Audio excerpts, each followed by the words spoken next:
Saudações, amigos do Em Guarda. Muito bem, mais um round aqui com o Diário da Região TV e um assunto de abordagem marcial, mas com olhar da psicologia. Bem-vindo aqui, Thiago Bariani, que é do grupo de psicologia da Faculdade Anhanguera, é isso? Isso mesmo, Márcio. Opa, bem-vindo. Muito obrigado.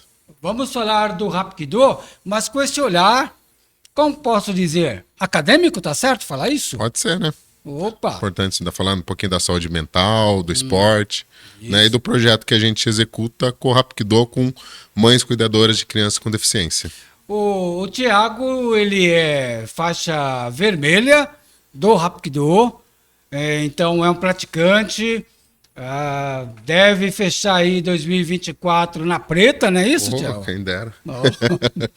Mas está aí separando as atividades com esse trabalho com o grupo da Anhanguera, que é um trabalho focado direto no aluno, mas você falou mães de alunos. Isso, na verdade a gente teve um evento na APO, né, que é a Associação Projeto Oficina, que é um espaço onde faz acolhimento de crianças com deficiência.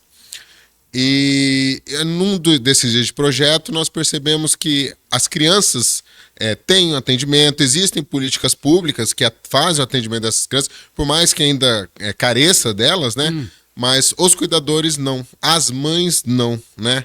Então a gente percebeu que tinha um projeto ali que a gente podia pesquisar para entender um pouquinho mais sobre a saúde mental. Então, vamos lá, Thiago, você, assim, existe um trabalho específico para as crianças em seus vários níveis de deficiência. Isso. Não sei se a expressão nível está certo, mas assim, há vários tipos de deficiência. Isso, correto.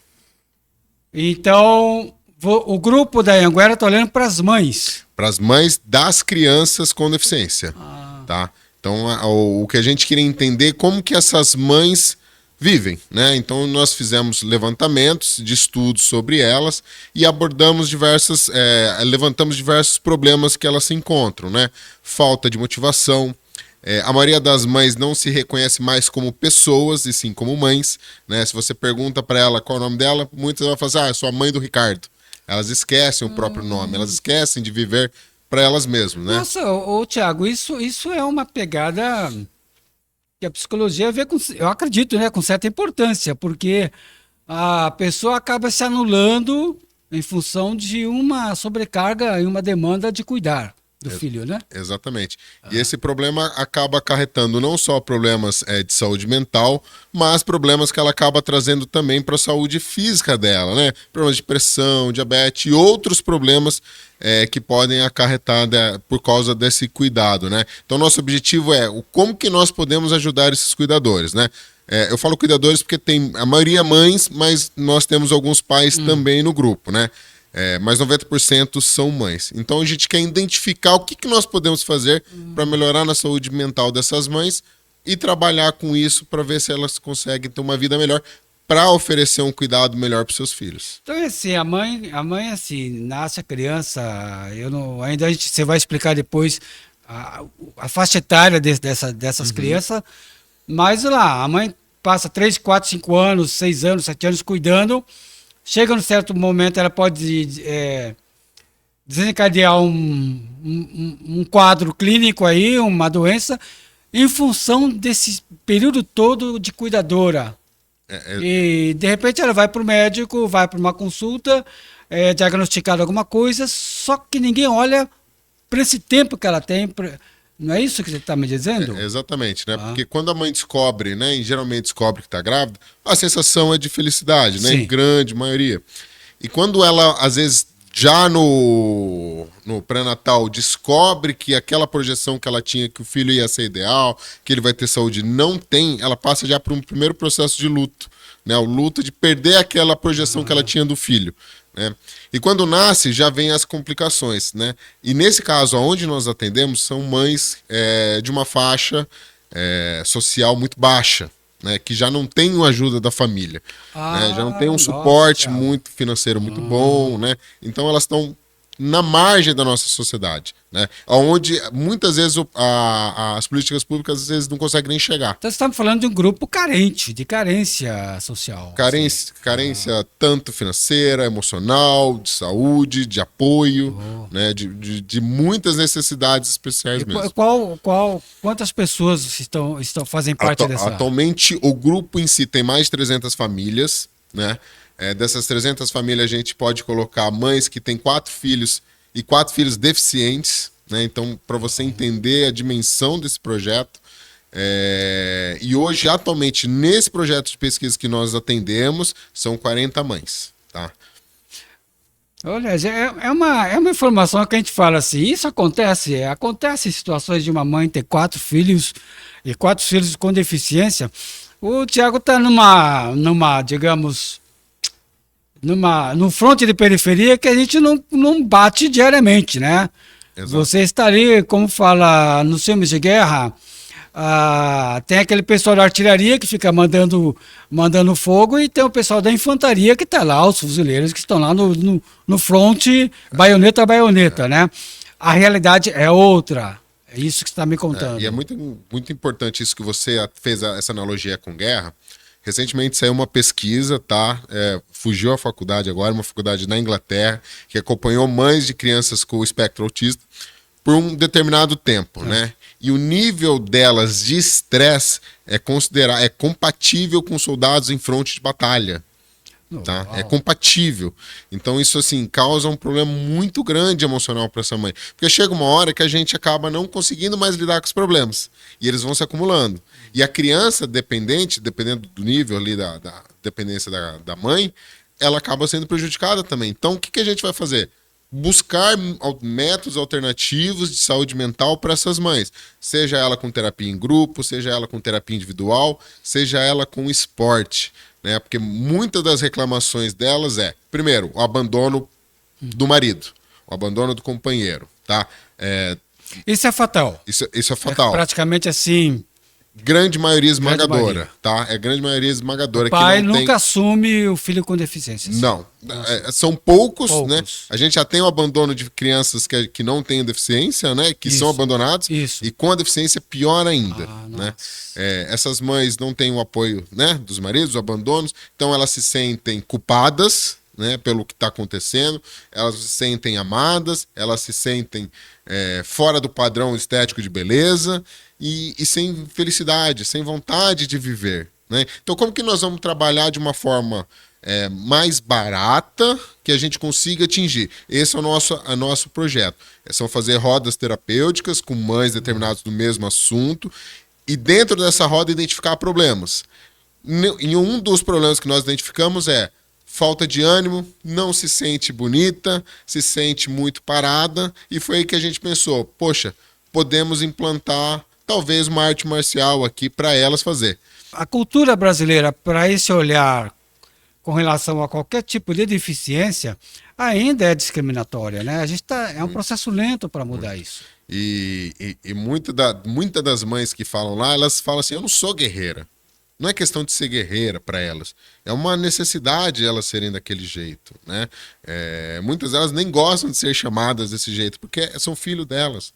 Né? Agora, cadê o companheiro também, que deveria estar do lado? É uma situação muito complicada para a saúde mental delas. Quando você está nessa prática do Hapkido, qual é a primeira reação das mães nesse bom, agora eu vou aprender a defender. Qual a ligação? Isso é uma coisa, a defesa pessoal, mas qual a ligação disso em termos psicológicos para a mãe? Né? No primeira aula que nós fizemos com as mães, né, a gente faz primeiro a roda terapêutica, que é a terapia em grupo, né, sempre mediada por alunos, estagiários que estão fazendo psicologia e os coordenadores também de psicologia da faculdade. E logo após elas vão para a aula. O ambiente que nós estamos ela tem um lugar fixo, onde as crianças que elas têm estão com pedagogos, estão com pessoas que estão ali para tirar o momento dela, né? Tirar esse momento da criança. Porque, para você só explicar um pouquinho antes, quando a gente fez a primeira roda terapêutica, antes de começar, nós queríamos fazer um café da manhã para elas. Porque muitas não comeram algumas coisas assim, um bolo, uma coisa assim. E aí, quando a gente percebeu, quando elas foram pegar um bolo, uma bolacha, elas nunca pegavam um. Pegavam duas. 2 bolos, 2 pedaços de pão. Por quê? Porque ela queria levar pro filho dela. Rapaz. Ela não consegue dissociar que é ela que vai comer naquele momento. Ela não conseguia. Ou seja, nunca é a mãe, sempre é o... Sempre é o filho, né? Aí a gente falava assim: você não vai lá pra baixo, seu filho tá muito bem cuidado lá embaixo. Porque o pessoal, às vezes, também com preconceito que as crianças são com deficiência, acha que elas não brincam, acha que elas não têm autonomia, né? Porque dentro da deficiência tem vários tipos, né? Várias situações. E todas elas estavam sendo tratadas. Então, o primeiro choque delas ali foi: poxa, eu tenho um tempo pra mim agora, né? Eu posso fazer alguma coisa. Então eu falei assim, bom, elas entenderam esse primeiro passo, vamos expandir. Vamos agora para a aula de defesa pessoal, porque todas levantaram que queriam fazer um esporte. Falei, bom, eu tenho um tatame aqui, tenho um espaço, dá para fazer, então o Rapkido, porque a academia não tem condição, às vezes ela não tem condição. Na primeira aula, eu nunca vi pessoas se divertirem tanto, fazendo defesa pessoal, fazendo torção. Primeiro ela toda tentando fazer as técnicas, sentindo dor, brincando, rindo, uma fazendo uma conexão com a outra. Porque uma mãe com uma criança com deficiência consegue entender o que uma outra mãe com deficiência passa. Nós aqui, tentando ajudar, nós temos a empatia, nós tentamos nos colocar lá, mas nós nunca vamos saber 100% como é naquela situação.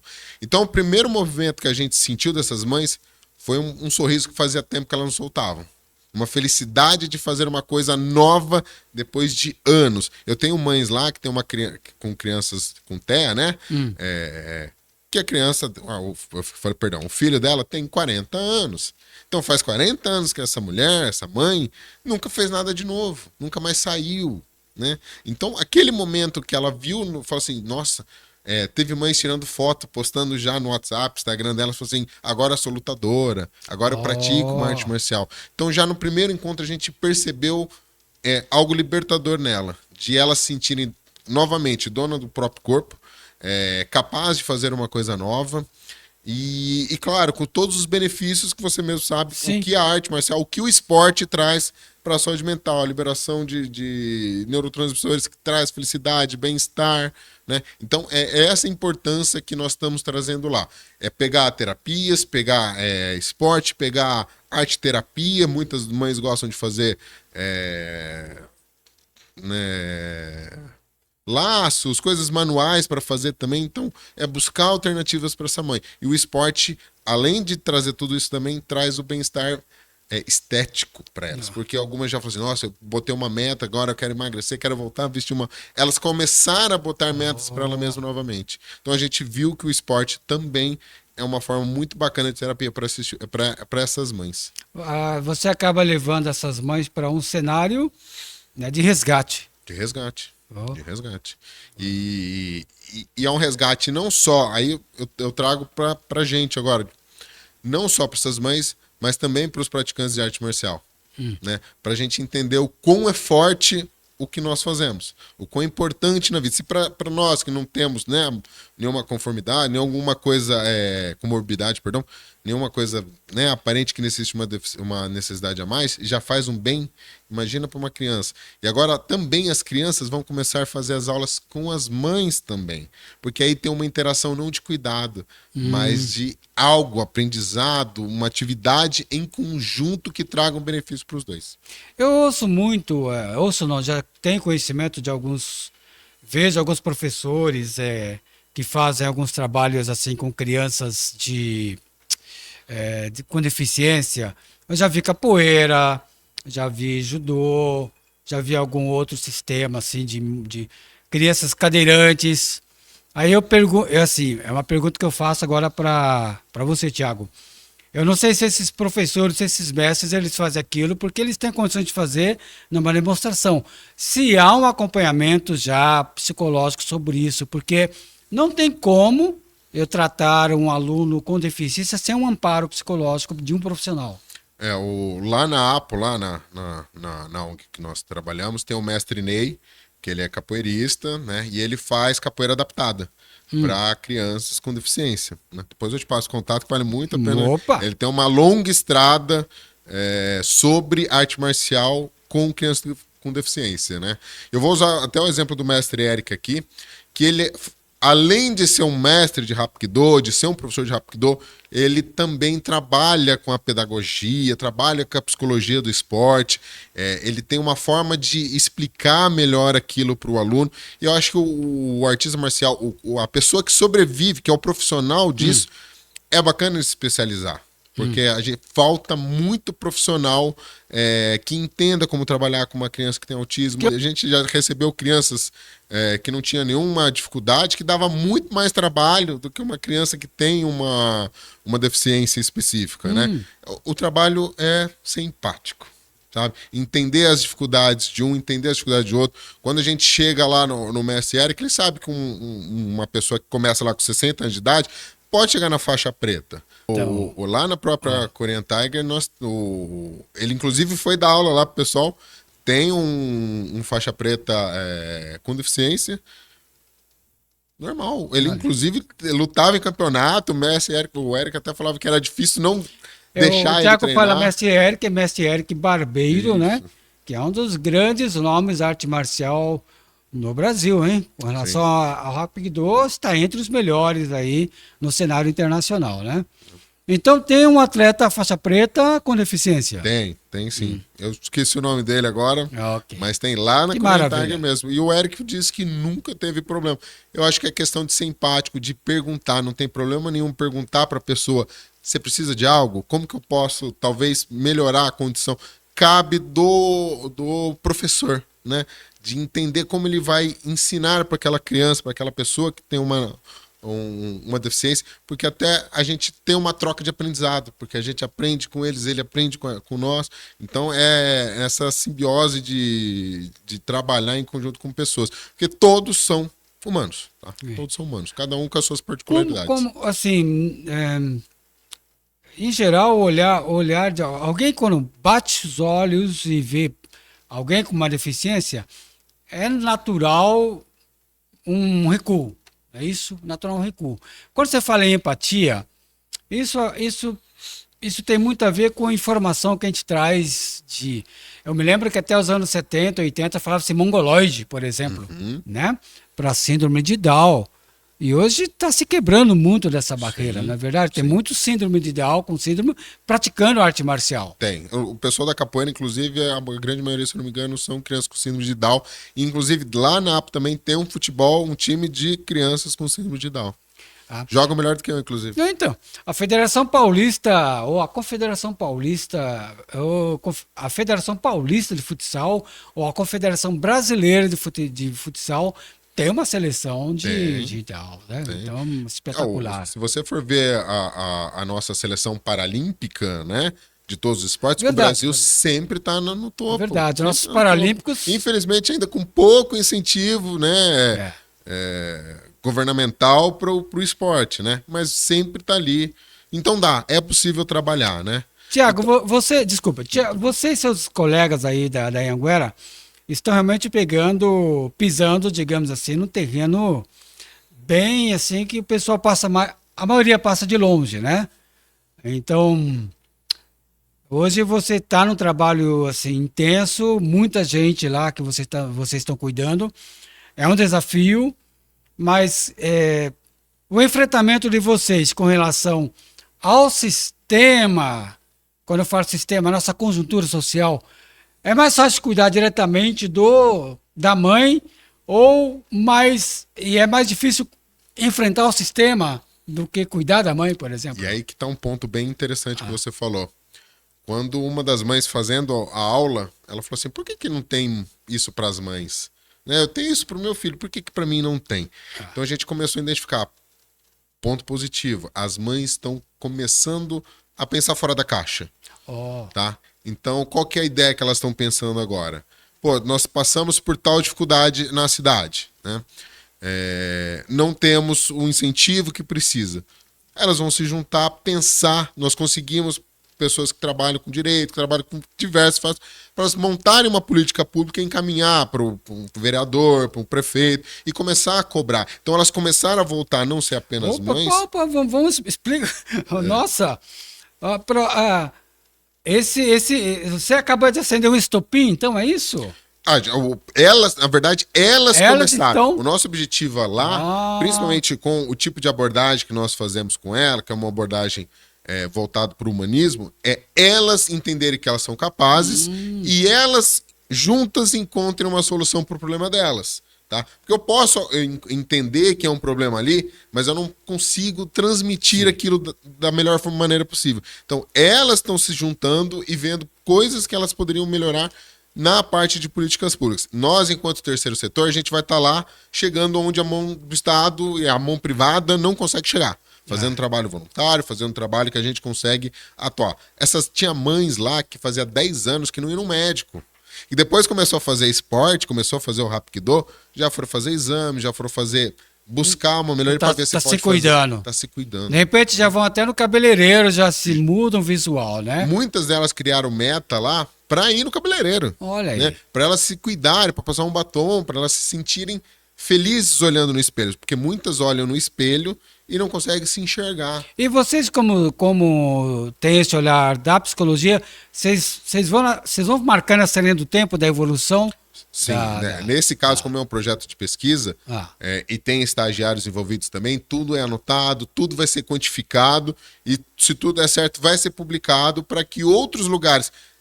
se a gente observar que durante um período de 6 meses, com 10 sessões de terapias, mais com algumas coisas, a gente viu uma melhora no nível de estresse dessas mães, poxa, nós temos um modelo barato que pode ser reproduzido em outros lugares. Porque essa mãe é muito difícil que ela vai ter um acompanhamento individual psicológico. Por questões de custo, por questão de dificuldade, por questão que hoje plano de saúde paga muito mal o psicólogo, o SUS paga muito mal o psicólogo, não só o psicólogo, mas toda... Sim. Tem, mas precisaria valorizar ainda mais, né? É um nosso sistema que vale muito a pena a gente investir. Então, se a gente consegue replicar isso com um psicólogo, estagiários, alunos, em outros lugares com essas mães, é um projeto que vale a pena, inclusive, de implantar como políticas públicas. Existe, de certa maneira, mas talvez seguindo essas matrizes do que a gente está traçando, para vendo se funciona realmente. Em termos social, né, digamos assim, a sociedade ela é escalonada por renda. Existem aquelas mães que entram num certo grau, vamos falar de mães de filhos, que têm filhos com deficiência, que elas podem ir a médico, fazer consulta, tomar remédio e enfrentar as noites de traumas sedadas, sei lá, né? Há muitas receitas para isso. No caso dessas mães de periferia e mães em situação de carência, elas enfrentam as problemáticas, os desafios, sem nenhum tipo de acesso a consultório. O trabalho que vocês fazem é pioneiro, então, nesse sentido de tirá-las dessa margem. Até elas conseguem, por exemplo, marcar uma consulta no médico no SUS. Agora você imagina, você tem um filho, né, com autismo, que é grau severo. Então ele passa mais de 10 minutos fora do local de ambiente dele seguro e ele começa a gritar, ele começa a querer ficar agressivo, ele começa a ter certas atitudes que para a mãe, primeiro, ela fica chateada, ela fica com vergonha, as pessoas julgam ela, então ela para de ir nesses locais, né? Então, enquanto a gente não tiver centros especializados que trate da criança e faça também um olhar pro cuidador, é um problema grave de saúde pública. Tá? Porque essas mães não vão no médico, não vão no shopping, não vão em lugares nenhum. Então, parte também da população tentar entender um pouquinho melhor de como que funciona isso. Acredito que a gente está num caminho bem devagar, mas caminhando. Vocês estão dando uma receita, o caminho é este aqui. Isso. Pelo menos é o que está... É o que a gente pretende, né? Ver se funciona mesmo, se é um modelo aplicável e se é um modelo aplicável também com políticas públicas. De ter uma UPA, ter um lugar específico para mães cuidadoras, que as crianças vão, que tem tanto atendimento pediátrico quanto também um atendimento clínico, atendimento para essas mães. Para que tenha uma sala para as crianças ficarem, uma sala terapêutica onde que elas consigam brincar com coisas interativas. Então, esse modelo que nós estamos aplicando lá na APO é o que talvez possa ser... A APO é... A Associação Projeto Oficina. É a ONG na qual nós fazemos a parte lá. Então, a Associação Projeto Oficina é uma ONG... claro, é vinculada a Anhanguera ou não? Não. É uma ONG que foi formada, hoje é cuidada pelas essas mães. Por essas mães. Sim, por olha essas mães, isso. Né? Ela tem um local fixo, Recentemente nós inauguramos nossa sala sensorial. É uma sala grande, com bastante brinquedos que as crianças conseguem brincar. Nós finalizamos agora também a sala da academia, com os tatames. Isso tudo na ONG, Tudo. o Hapkido, por exemplo, é ensinado lá. Lá mesmo, tudo lá mesmo. Por quê? Porque a mãe tá lá e as crianças têm um lugar para ficar, né? Então funciona assim, as mães que não podem ficar sentadinha com a criança lá, com o filho numa unidade de saúde esperando ser consultada, porque o filho entra em surto, é normal, não sei se surto é a palavra, mas o autista, como você falou, deu os 5 minutos. Depende, por isso que ele é um espectro. Um espectro. Né? Tem determinadas situações, tem autistas que reagem de maneiras diferentes. De qualquer forma, há uma insegurança aí. Sim, sim. No caso da ONG, onde vocês... Existe esse espaço onde elas levam os filhos, eles são atendidos, enquanto isso elas cuidam delas. Elas começaram a cuidar dela. Começou com a roda terapêutica, começou agora com o Hapkido também. Em breve nós estamos finalizando. Nós temos espaço físico, mas ainda falta finalizar. Nós temos espaço para 2 consultórios, onde a gente pode ter o atendimento psicológico, nutricionista, fono. Estamos fechando algumas outras parcerias com o pessoal de pedagogia, fisioterapia, né? Então é um espaço hoje, terceiro setor, uma ONG, que vai tentar ampliar essas atividades. Então, quando você fala assim de projeto de políticas públicas, você está falando que esse modelo que está Se funcionar, deveria ser utilizado em modelos pelo SUS. Entendi. Tá? Um modelo que a mãe possa ir com a criança, onde ela vai receber também uma atenção, ela possa ir no médico, possa fazer suas consultas, porque imagina só, eu tenho uma mãe lá que tem 2 filhos, né? Ela já é um pouquinho de idade, ela não tem família nenhuma. Se essa mãe, por conta de negligência de saúde, que não consegue ir no médico, acaba entrando em óbito por algum problema, para quem sobra essas 2 crianças? Para o Estado. E é um problema do Estado por conta de problemas de políticas públicas, né? Talvez ela pudesse ter uma vida mais prolongada, ela conseguiria organizar melhor como seria a partida, porque esse é um problema muito grave, essas mães não saber lidar com a morte, né? Por conta de deixar os filhos delas. Sim. Nossa, se for para começar a puxar esse novelo, o fio do novelo, realmente... Vai mais longe do que a gente imagina.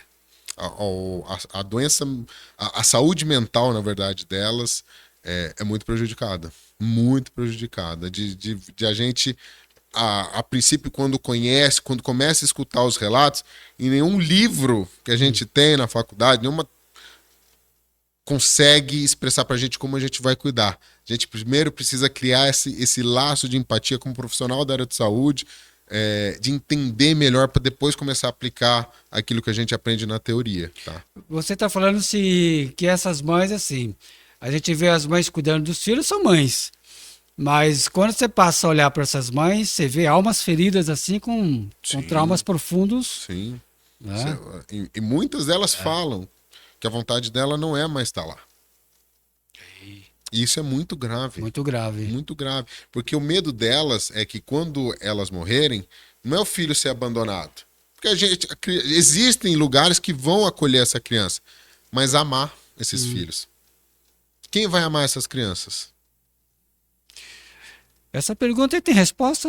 Não tem, porque elas sabem que ninguém vai. Por mais que nós tem um amor ao próximo, mas esse sentimento de mãe, de ser um amado pelo mais puro sentimento do amor, elas não sentem que qualquer outra pessoa vai Uma ter isso. ONG é capaz desse acolhimento ou fazer com que esse acolhimento se aproxime do aconchego para dar uma segurança, por exemplo, a um deficiente órfão, que existe, né?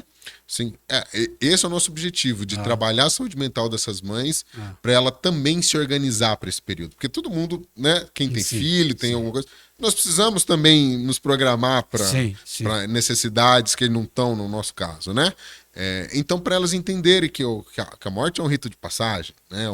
Algo que é inerente do ser humano vai acontecer. Como que ela vai trabalhar melhor isso? Né? Como que a gente vai trabalhar isso com ela E mesmo que não seja o caso da morte, seja o caso de uma doença que impossibilite, por exemplo. E acontece muito mais frequente, até mais frequência, né? Sim, Porque a morte sim.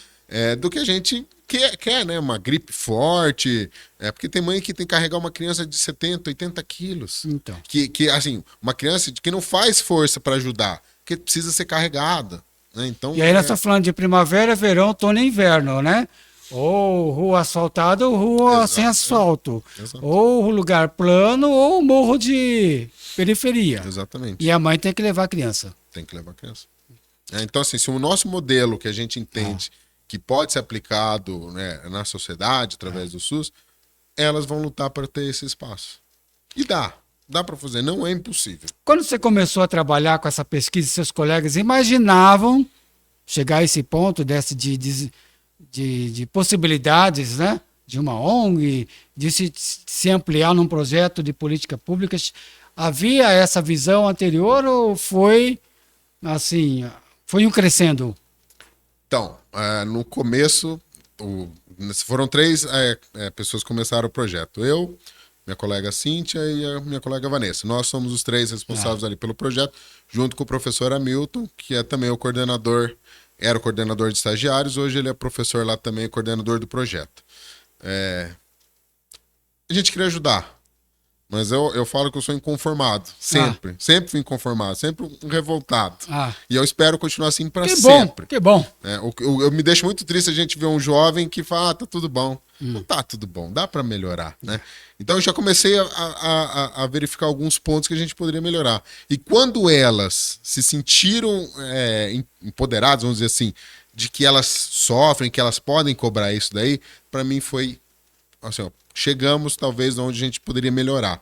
O objetivo principal é ajudar essas mães na saúde mental. O que mais que nós podemos fazer agora? Elas descobriram.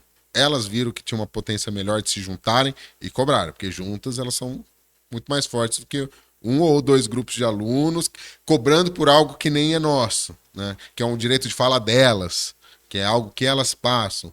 O que nós fazemos lá é tentar ser o mais empático possível para entender o problema delas. Então, quando elas trazem para a gente que isso que nós passamos lá poderia ser um negócio do SUS, que poderia ser uma coisa que mantenha o cadastro dela, que tenha médico, que tenha todo tipo de possível especialidade, dá para fazer. Que seja por cidade, Osasco, Carapicuíba, a ONG hoje está em Carapicuíba, ali no 21, divisa com Osasco.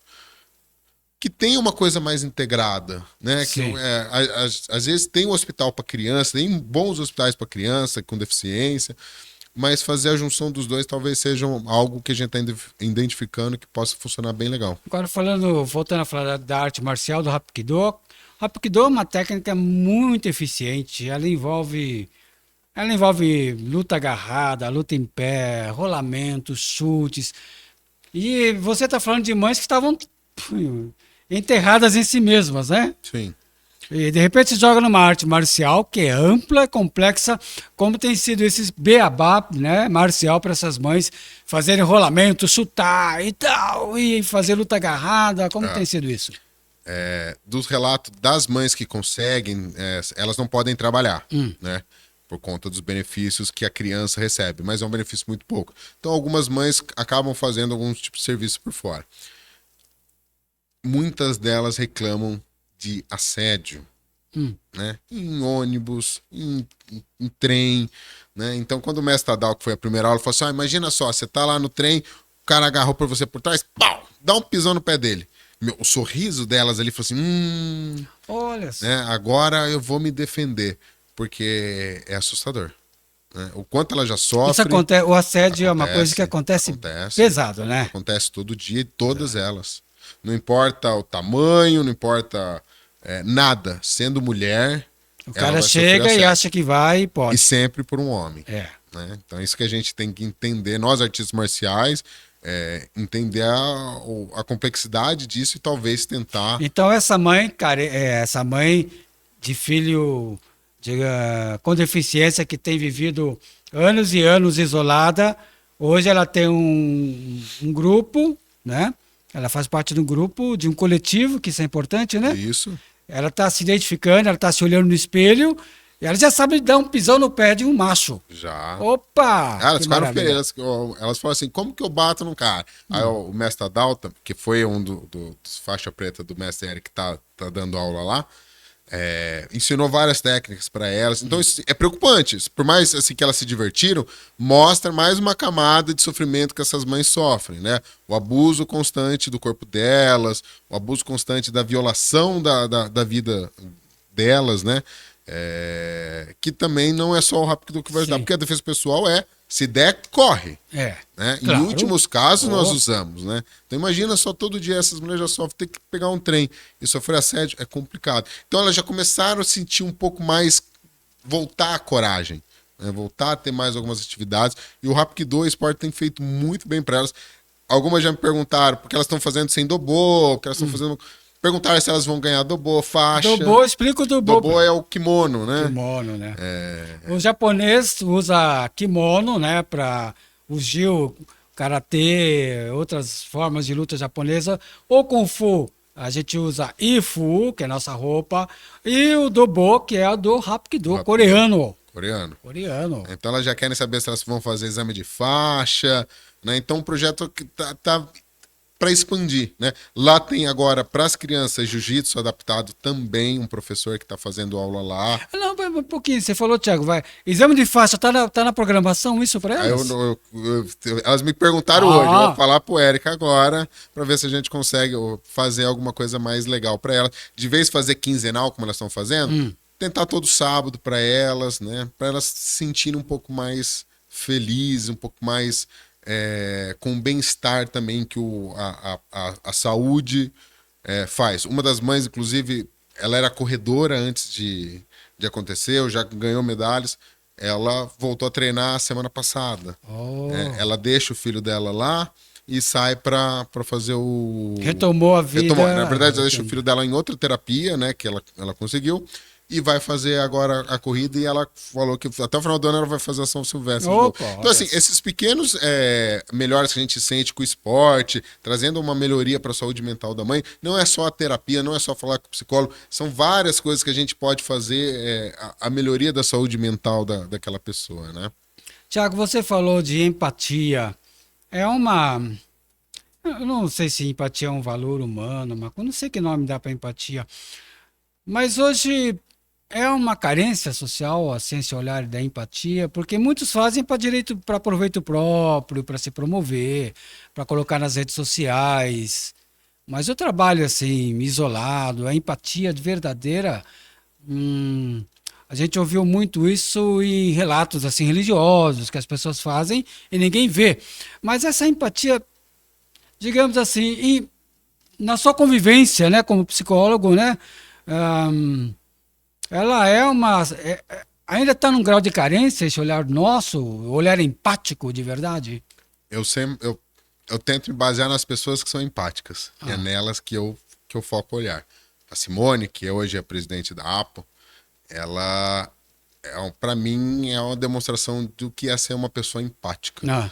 De que é ser feliz com o próximo, de chorar com o próximo, de acolher o próximo, né?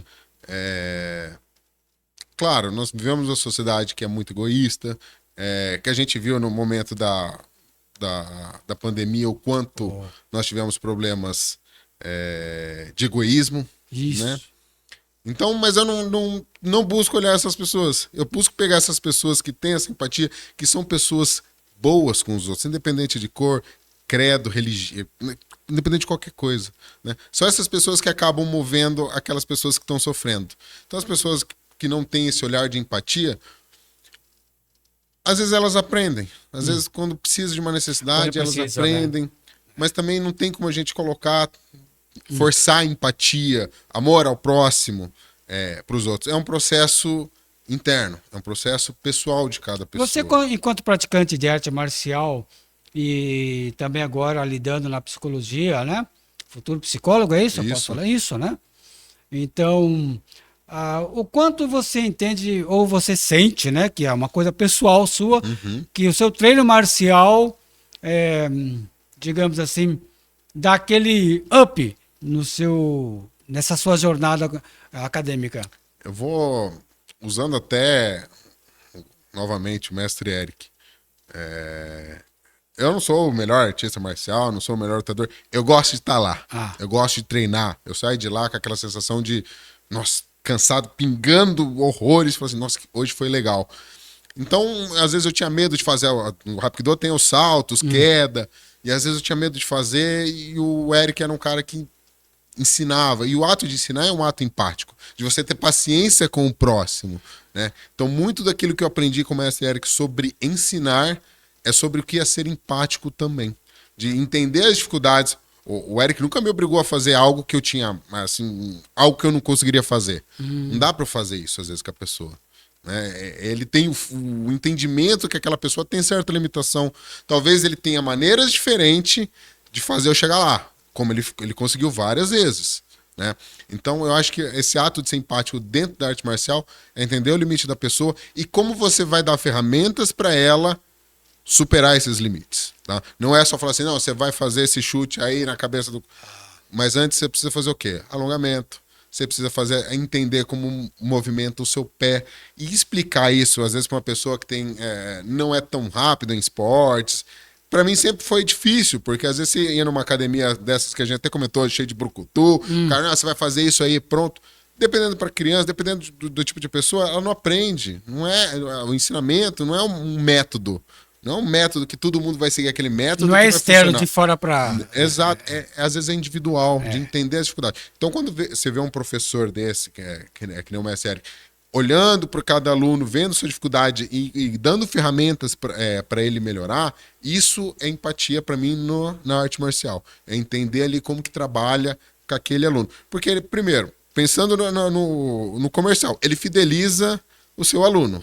Porque ele vai ser... aprendi... Claro. Com ele, pensando no comercial, pensando no pessoal, é um cara que me respeitou, é um cara que me ajudou, é um cara que me ensinou, é um cara que foi meu amigo no momento de dificuldade. E se eu conseguir passar por aquela dificuldade lá, ele que me ajudou.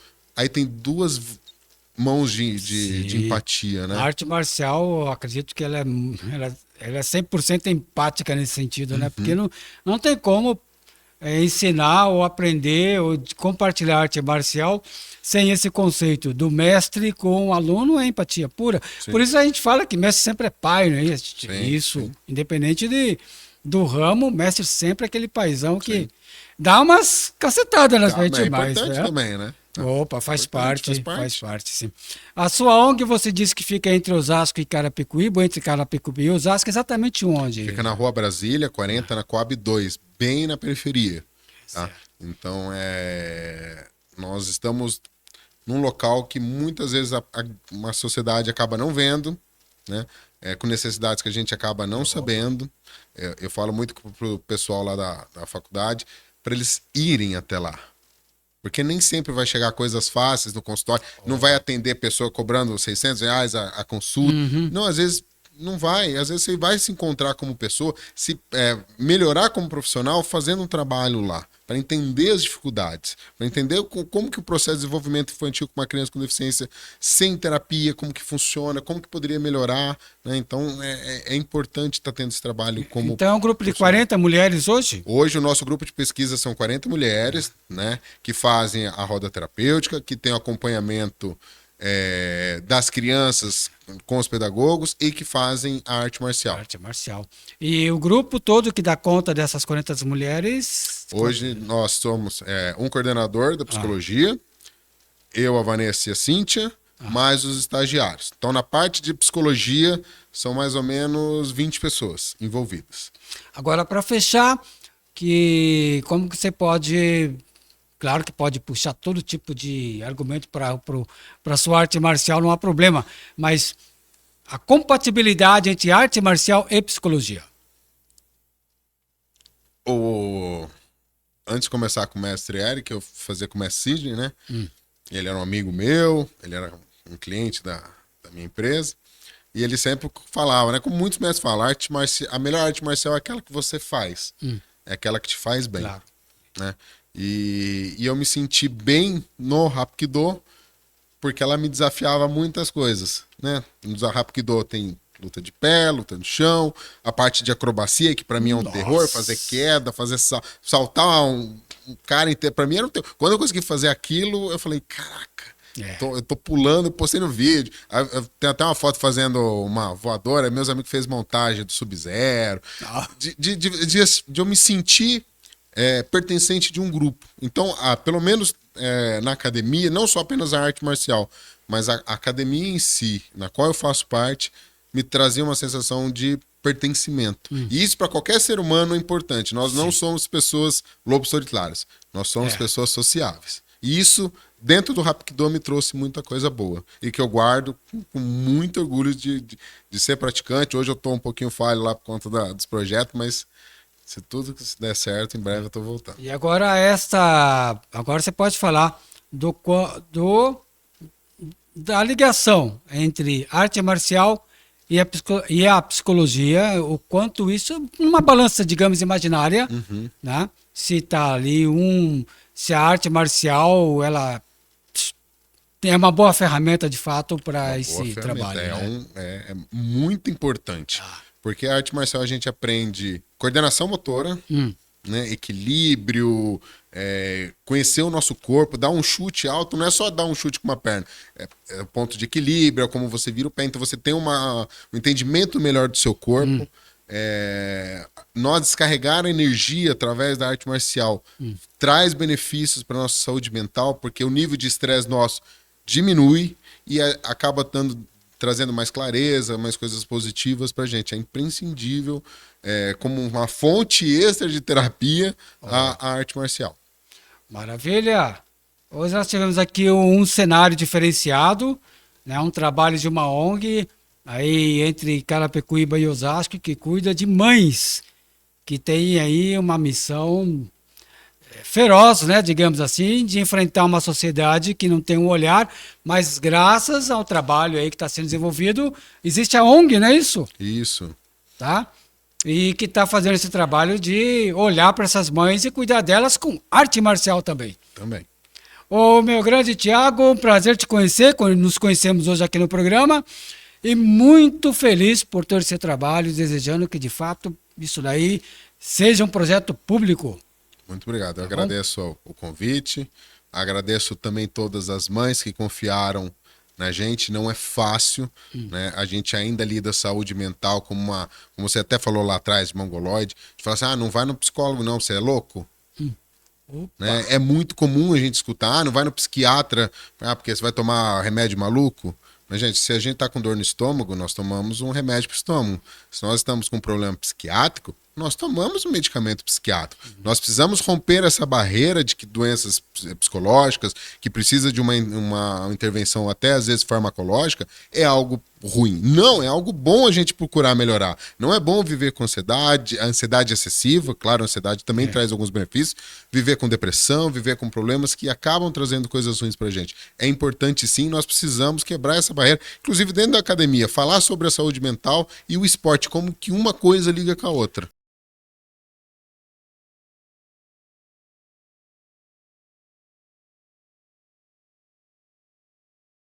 Nós, como pessoas, hoje precisamos quebrar essa barreira, esse preconceito de que nós não podemos procurar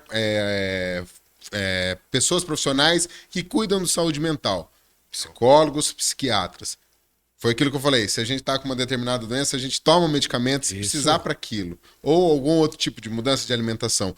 Então, nós precisamos quebrar essa barreira sobre a importância da saúde mental, que é muito importante a gente falar e entender melhor do que se passa na pessoa, que ela precisa de uma ajuda e que não podemos ironizar ou fazer qualquer tipo de brincadeira quando a pessoa busca a melhora na sua saúde mental.